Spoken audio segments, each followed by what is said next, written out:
Hi, so today I'm reading in Matthew 2. If you haven't seen my face before, then I want to stress the importance of the John Wycliffe version, the Apocrypha, which we're not reading that today. But John Wycliffe was the person who translated the first English version of the Bible, and it was translated in 1382, so like nearly 700 years ago. It was translated into the English language so that the English could access the Bible for themselves.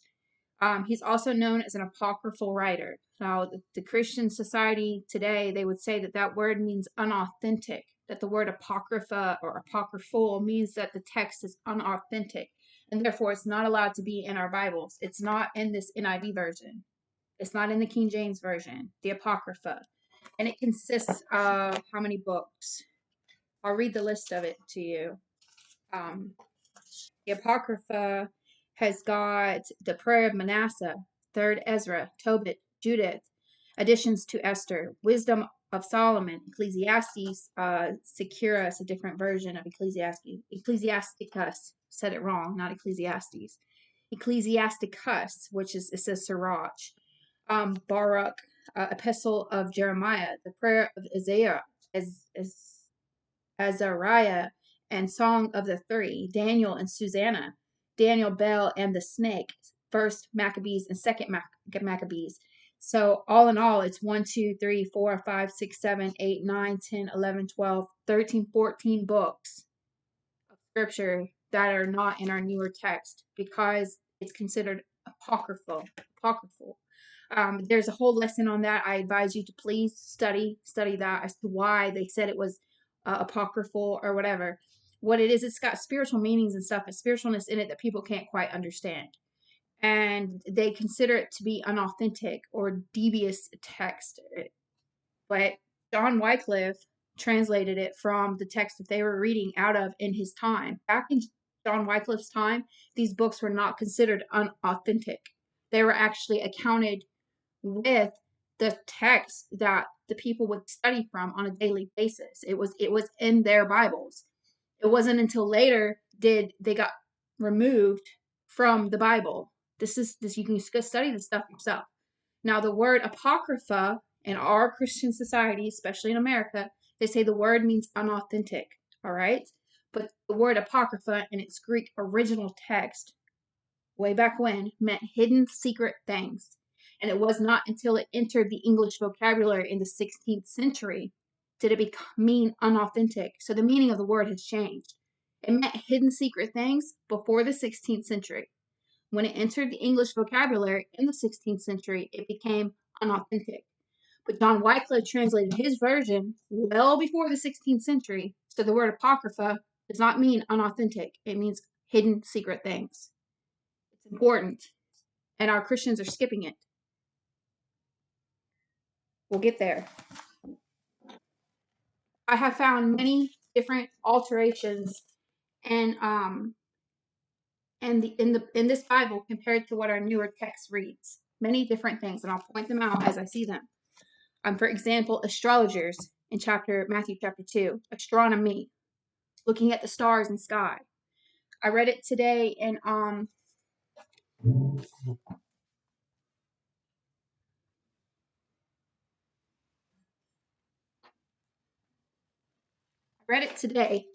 this morning at work in Acts.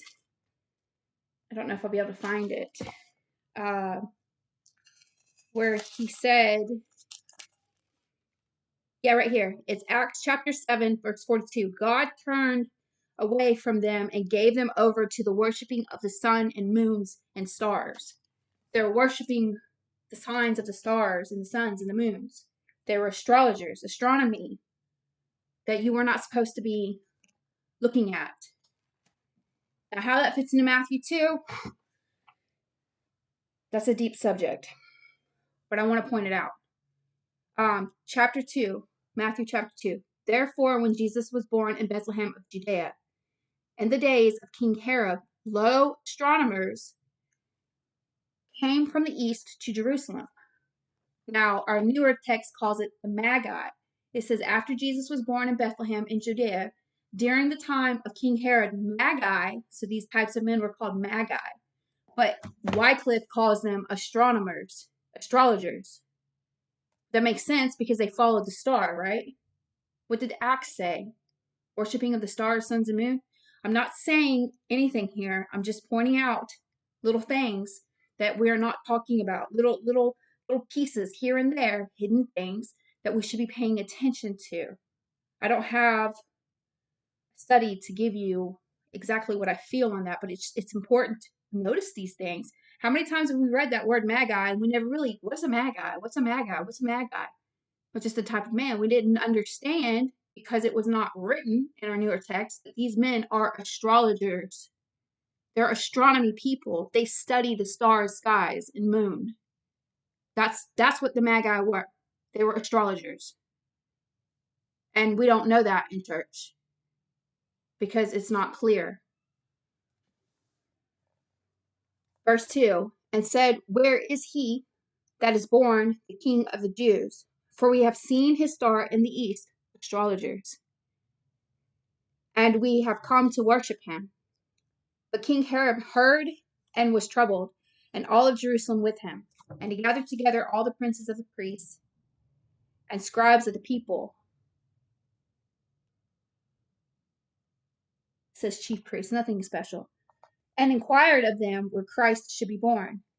And they said to him, in Bethlehem of Judea, for so it is written by a prophet, and thou, Bethlehem, the land of Judah, art not the least among the princes of Judah, for of thee a duke shall go out, a duke, that shall govern my people. That was one. Shepherd my people. White newer text says shepherd, and Wycliffe says govern. Govern. Not much of a difference, but the wording is different. Shepherd, govern, over you, but it's still the same. Then Herod called privately the astronomers and learned busily of them the time of the star that appeared to them. Astronomers, Magi, astronomers. And he sent them into Bethlehem and said, go ye and ask ye busily of the child. And when you have found him, tell ye it to me, so that I also can come and worship him. And when they had heard that the king, they went forth, and lo, the star that they saw in the east. This says in the east, and I didn't check other translations, but NIV does not say in the east. Sometimes these little things are important. It says that it rose. It says the star they had seen when it rose went ahead of them. Wycliffe says that they saw in the east went before them. Little things. It's important to know which direction you're going in, right? Till it came and stood above where the child was. And they saw the star, and joy with a full great joy. And they entered into the house and found the child with Mary, his mother, and they fell down. Now this one says fell down.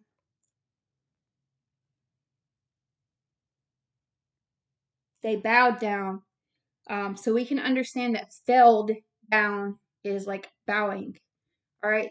When Jesus' captors came to him after the Garden of Gethsemane, when Judas came with the captors, the moment Jesus said, it's in John, it might be in Luke, but it's in there. When they came to him, Jesus said, I am he.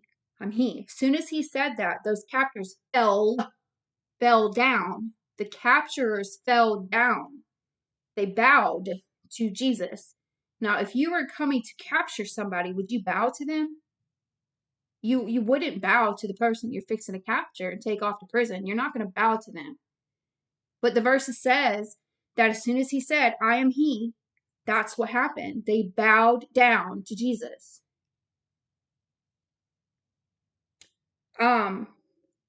Why? Because there was a spirit inside of those people that wanted to show acknowledgement for who Jesus was and the spirit that lived inside of those people, because he is the breath of life. In him was life, and that life was the light to all men. So God lives in all of us. He is the reason we are alive and breathing. In him was life, is life. And that life is the light to all men. The reason you are alive is because he is there. He is the life in you. And the animals, he's there. And he needed to show recognition to Jesus, so he had those captures bow down. Now, can you imagine being those captures and just taking a bow? Wouldn't you be like starstruck? Like, why did we just do this? Could you imagine that happening?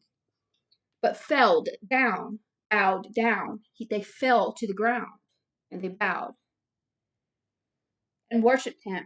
And when they had opened their treasures, they offered to him gifts, gold, incense, and myrrh. And when they had taken an answer in sleep, that was another one I highlighted, having been warned in a dream. So it's the same thing though, taking an answer, like maybe they had asked, taking an answer, maybe they had prayed earnestly, like which way do we go? Possible, because taking an answer in sleep, that they should not turn again to Herod. They turned again by another way into their own country. And when they were gone, lo, the angel of the Lord appeared to Joseph in sleep and said, rise up and take the child and his mother and flee into Egypt. Escape into Egypt, flee, and be thou there till that I say to thee. For it is to come that Herod seek the child to destroy him, to kill him. And Joseph rose up and took the child and his mother by night and went into Egypt. And he was there to the death of Herod, that it should be fulfilled that was said of the Lord by the prophet, saying, from Egypt I have called my son. We have an Illuminati pyramid on our American dollar. We are in a modern state of Egyptian captivity. That's why that pyramid's there. We are slaves to money these days. We are slaves to it, and that is why it's there. It's spiritual. It's deep. I'm saying God, through a human, put that pyramid there. All the other bills have always changed, but that $1 bill has not changed. We are slaves to Egypt.